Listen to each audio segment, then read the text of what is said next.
What's up, guys? This is Shams11 and welcome to In Between. This is a new ID at Xbox game by the good people at Gentlymad, and a huge dankeschön to Gregor Ebert from publishers Headup Games for bringing me the code so I could share this game with you. Okay, so what do we have? We have a puzzle game. We have 60 levels in total of mind-bending physics action, I think is the best way to put it. Basically, we start off the game playing as this gentleman here, who very sadly we find out has cancer. We then basically delve into his mind and we go through the 7 stages of grief with him, which basically break up into the different sections of the game. Each section, each stage of grief has a different puzzle element that's added into the game. So to start off with, we are basically affecting gravity. We are going obviously up, down, left, right on the screen, and we have to get to these doorways that you've just seen here. So to start off with, it's pretty simple. This footage you're seeing here is from my very first go, so you can all appreciate how terrible I am. I wasn't really sure what was going on here, but we can literally just move gravity around on the right thumbstick. Left thumbstick moves us left and right, or up and down, depending on which direction the gravity is pulling us, and that's it. There are no other buttons. The B button brings us back into the main menu, and it's literally as simple as moving all the different fields around, and as you can see, you can kind of change direction in mid-air, but you can only go one direction, it has to be said.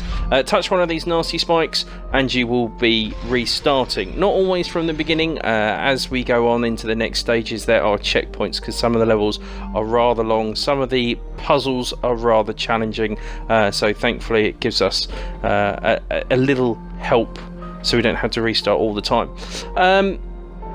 I'll be honest with you, so far I am blown away by this game. I obviously play a lot of ID at Xbox games, and I've played a lot of puzzle games, a lot of physics-based puzzle games, and most of them do roughly the same. It's kind of push a block here, like I'm doing now, and that's it. And it's okay. I was worried at the beginning that this was going to follow the same trend, but due to those changes in how the game plays as we go on with the different elements, you'll see a few of them in a couple of clips coming up.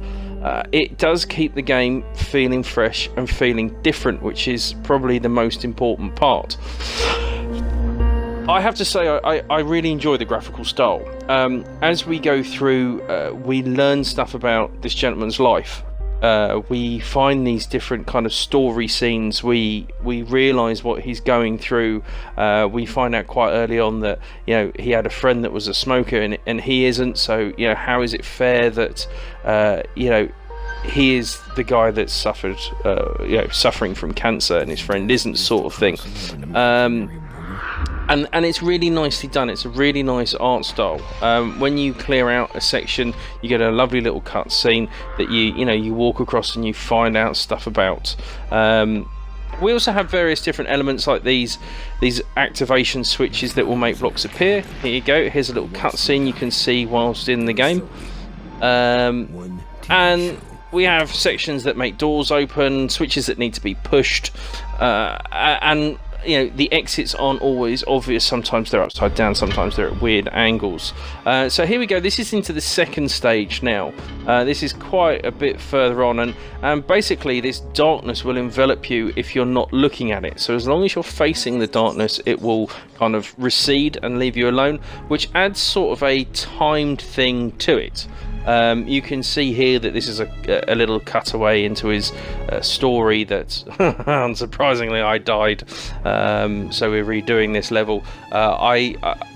I will be honest with you, there is an achievement for die 100 times. You will pick that up very easily if you're anything like me.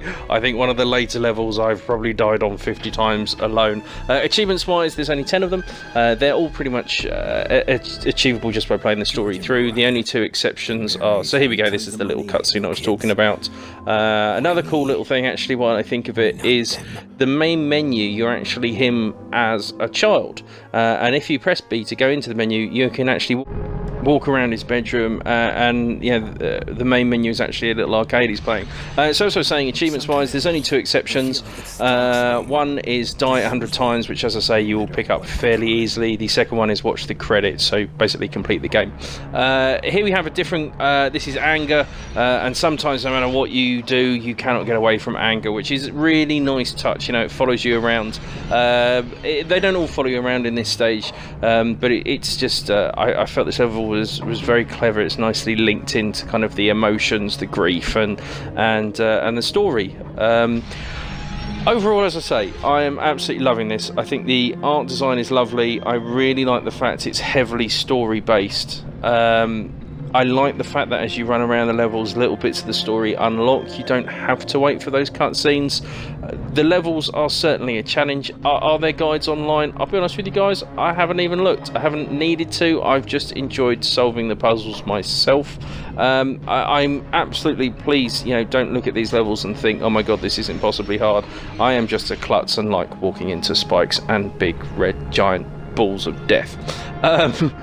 But yeah, I mean, if you like a puzzle game, if you like a little bit of a thinker, then this is definitely one for you. Achievements wise, I think as well, if you've got some patience, there's no reason why you shouldn't be able to pick these up quick. Overall, an excellent game. Thanks for watching. Till next time.